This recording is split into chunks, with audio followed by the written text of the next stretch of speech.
Editor's note: a longer version of this article appears in the fall issue of Thinking Minnesota, a publication of the Center of the American Experiment. For years, the Edina Public Schools EPS have been one of the brightest stars in the firmament of Minnesota public education. Parents who moved to the affluent Twin Cities suburb gladly paid a hefty premium for a house because it meant their kids could attend the district's top-notch schools. But today, test scores are sinking in Edina's fabled schools. 1 in 5 Edina high school students can't read at grade level and 1 in 3 can't do grade level math. These test results dropped EHS's ranking among Minnesota high schools from 5th to 29th in reading proficiency, and from 10th to 40th in math proficiency between 2014 and 2017. Across the district, about 30% of kids are not on track for success in reading, and the same is true for math. A number of factors may be at work here. Clearly, however, there's been a profound shift in district leaders' educational philosophy. In place of academic excellence for all, the district's primary mission is now to ensure that students think correctly on social and political issues, most importantly, on race and white privilege. District leaders enshrined this new mission in EPS's All for All strategic plan, adopted in 2013. The plan mandates that, going forward, the EPS must view all teaching and learning experiences through the lens of racial equity. If equity meant treating kids equally, all thinking Minnesotans would support it. In this context, however, it's code for racial identity politics, a simplistic blaming of white privilege for the racial learning gap and any other problems that minority populations experience. The All for All plan mandates sweeping change to how education is delivered in Edina.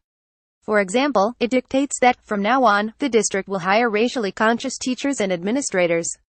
It also declares that students must acquire an awareness of their own cultural identity and value racial, cultural and ethnic diversities. In education speak, this means that Edina children will now be instructed that their personal, cultural identity is irrevocably tied to their skin color. This directly rejects the colorblind vision that the Rev. Martin Luther King Jr. pioneered, and that the vast majority of Americans share. Highlands Elementary School is a prime example of the All for All plan in action. The school is pervaded by an obsession with race, in classrooms, at parent meetings, and on its Wonder blog and social media. Katie Mahoney, Highlands' racially conscious principal, was hired in 2016. This fall, she announced that the school's challenges for 201,718 are to teach children how to embrace ancestry, genetic code and melanin, and to how to be changemakers. Work on the first goal began last year with the Melanin Project. The school's youngest students, K2, traced their hands, colored them with their skin color, and made a poster reading, "Stop thinking your skin color is better than everyone else's sick. Everyone is special. Educators have no business prompting immature and impressionable children to classify themselves and others by skin color." But Mahoney's political agenda seems much broader. For example, on the school's Wonder blog, she has promoted an ABC book for young children entitled A is for Activist. The book features texts like the following: "Are you an activist? C is for creative counter to corporate vultures, F is for feminist, T is for trans, and X is for Malcolm X." Cornelia Elementary School also has a racially conscious principal, Lisa Masika, hired in 2014. Masika began her tenure by obtaining a race-oriented social justice curriculum for the school with standards like unpacking identity and unpacking action. She floods the school's K-5 teachers with equity-related resources, like a video featuring a black slam poet denouncing police brutality. Unfortunately, from 201,517, the reading proficiency of Cornelia's students who are Black, Hispanic, and of 2 or more races dropped from 58% to 34% on the state's MCAAI tests. At Edina High School, racial identity politics are the leading edge of an agenda that includes an angry, malabashing feminism and left-wing calls to activism in classrooms, school publications and school assemblies. On the Rate My Professor website, one disenchanted student said of the school's required 10th grade English course, "This class should be renamed Why White Males Are Bad, and How Oppressive They Are." EHS students describe a culture of intimidation at the school for students with non-conforming views.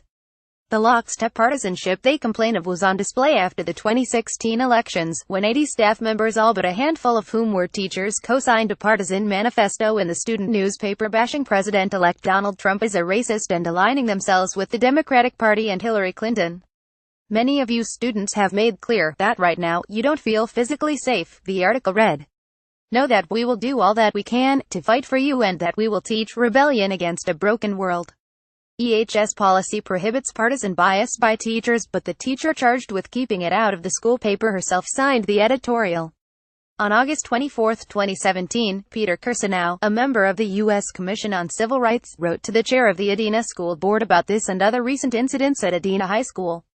He admonished the board about teachers' discrimination against and bullying of students with different political beliefs, and reminded them that federal civil rights law prohibits such discrimination in public schools.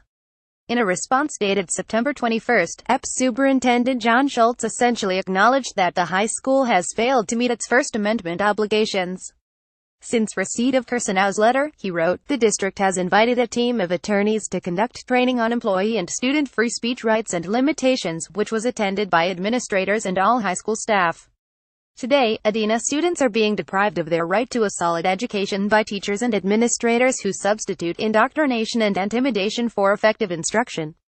It's time for Edina's citizens to demand that changes. Catherine Kirsan is a senior policy fellow at the Center of the American Experiment. She is at kakirsten@gmail.com.